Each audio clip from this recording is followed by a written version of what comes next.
All right, so today we're diving into some pretty choppy waters, you could say. Yeah. We're looking at Canada's Lifeboat Scheme, Hmm. which was launched to help Hong Kong residents relocate after 2019. Right. It was set up with the best of intentions, obviously, Yeah. offering a lifeline to those seeking a new beginning. But Yeah. as you'll see, navigating this lifeboat Right. hasn't exactly been smooth sailing. It's a really fascinating case study when you think about it. Yeah. On paper, it sounds like a very straightforward solution. Right. You have people in need of refuge and a country willing to provide it. Yeah. But the reality is much more complicated. We've got a stack of sources to unpack here. Okay. A recent report from a Hong Kong news outlet, Uh-huh. a YouTube channel that's focused on the realities of living in Canada, Okay. and some in-depth analysis from Hong Kong Watch. Right. That's a UK charity that's supporting Hong Kongers. Yeah. What we really want to uncover for you today Hmm. is the gap between the promise of the lifeboat scheme Uh-huh. and the challenges people are actually facing on the ground. Yeah. I think a good place to start would be to break down the different visa pathways within the scheme. Okay. It's not just a one-size-fits-all kind of thing. Right. There are specific streams for students, workers, and those with family ties to Canada. Each comes with its own set of requirements. Yeah. And as we'll see, its own set of hurdles. Right.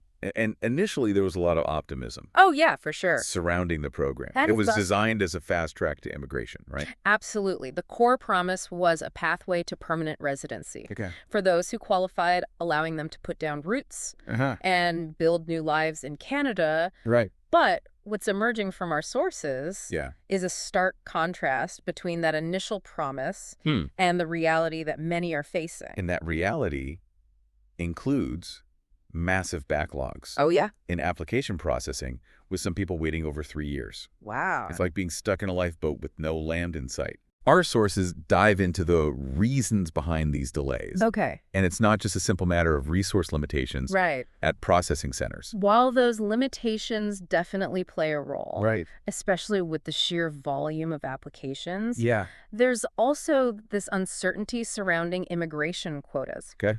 Canada hasn't clearly defined how many people they'll ultimately accept through this program, which adds another layer of complexity to the processing Yeah. and creates this ripple effect of delays. And it's those delays that are having a very real impact on people's lives. Oh, absolutely. The YouTube channel we have features interviews with families who are struggling to make ends meet Right. while their applications are in limbo. Yeah.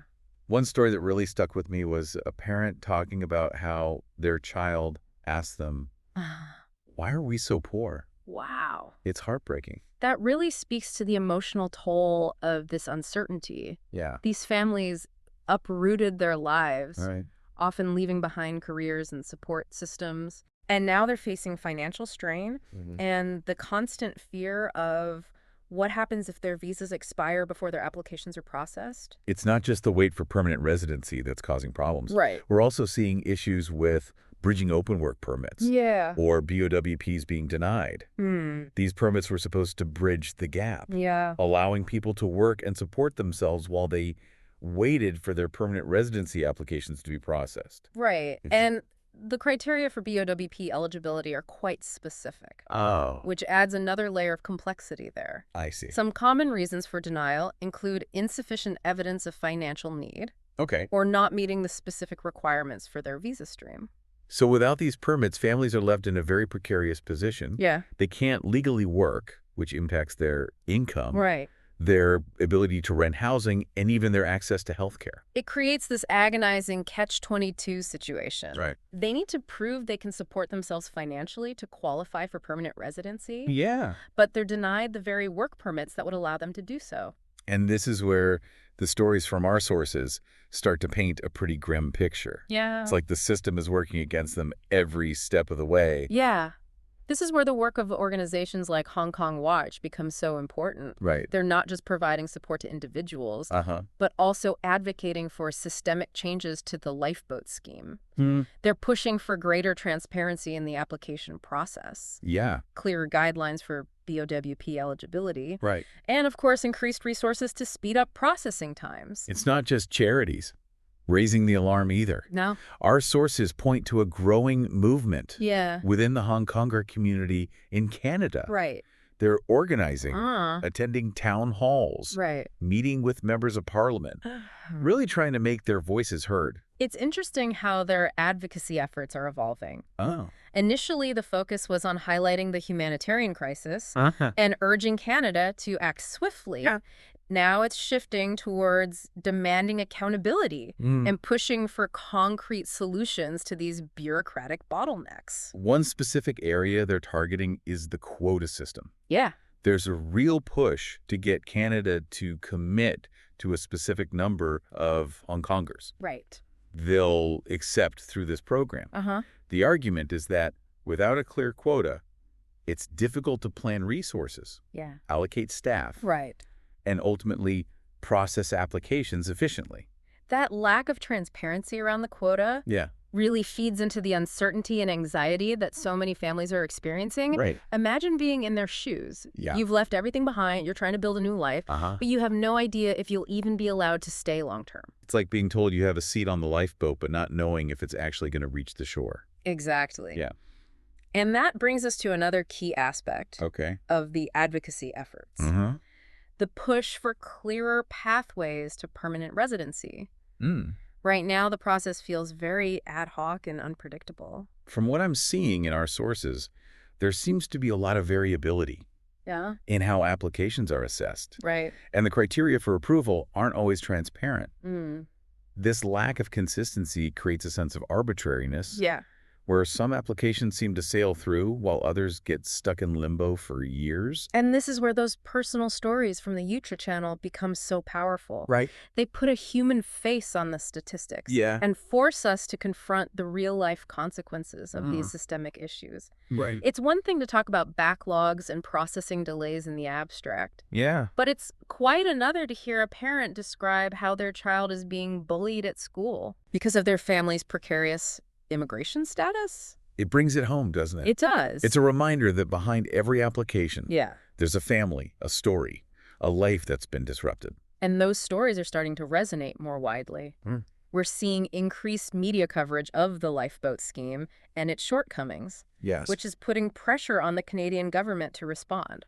One of the things that struck me in the Hong Kong Watch report Yeah. is how they emphasize the need for a more holistic approach to integration. It's not just about granting visas. It's Yeah. about providing support services, Yeah. language training, job placement assistance, Right. things that will help these families truly thrive in their new home. That's a crucial point. Yeah. The Lifeboat Scheme can't just be about rescuing people from a difficult situation. Right. It needs to be about equipping them with the tools they need to build a new life. Otherwise, it's like launching a lifeboat without oars or a compass. Right. Sure, you're out of immediate danger, Yeah. but you're still adrift, unsure of where you're going or how to get there. And that's the risk we're seeing now. Right. The Lifeboat Scheme has the potential to be a beacon of hope, a Mhm. testament to Canada's commitment to human rights. Yeah. But if these systemic issues aren't addressed, Right. it risks becoming a symbol of broken promises and bureaucratic indifference.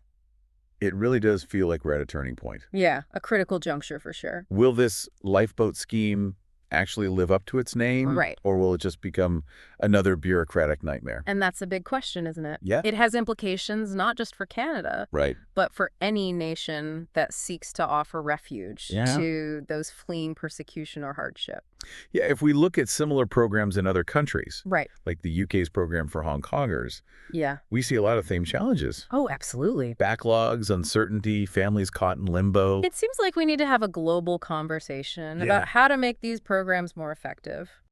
More humane, Right. more responsive to the needs of the people they're supposed to be helping. I think our sources make one thing very clear. What's that? We can't afford to just sit back and do nothing.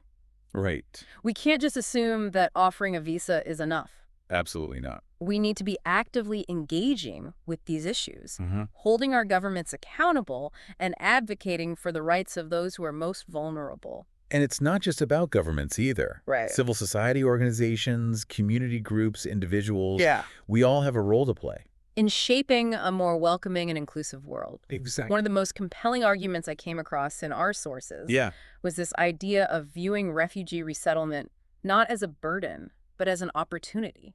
Interesting. An opportunity to enrich our communities, diversify our perspectives, and contribute to our collective growth. That's a really powerful reframing. Yeah. When we see refugees as assets rather than liabilities, it changes the whole conversation, It shifts the focus from charity to partnership. from rescue to empowerment. And I think that's where the real hope lies, in Mhm. recognizing the shared humanity that connects us all and working together to create a world where everyone has the opportunity to reach their full potential.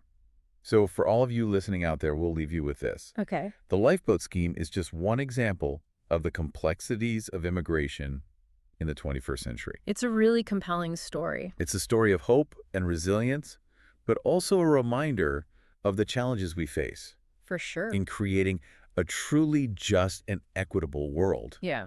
As you reflect on what we've discussed today, ask yourself, what role can I play in building a more welcoming and inclusive society? Right. What steps can I take to support those seeking refuge and opportunity? Those are great questions to think about. These are questions worth pondering not just in the context of Canada's Lifeboat Scheme, but in the broader context of our shared human experience. Well said. Thanks for joining us on this deep dive. It's been great having you. It's been a thought-provoking journey, for sure.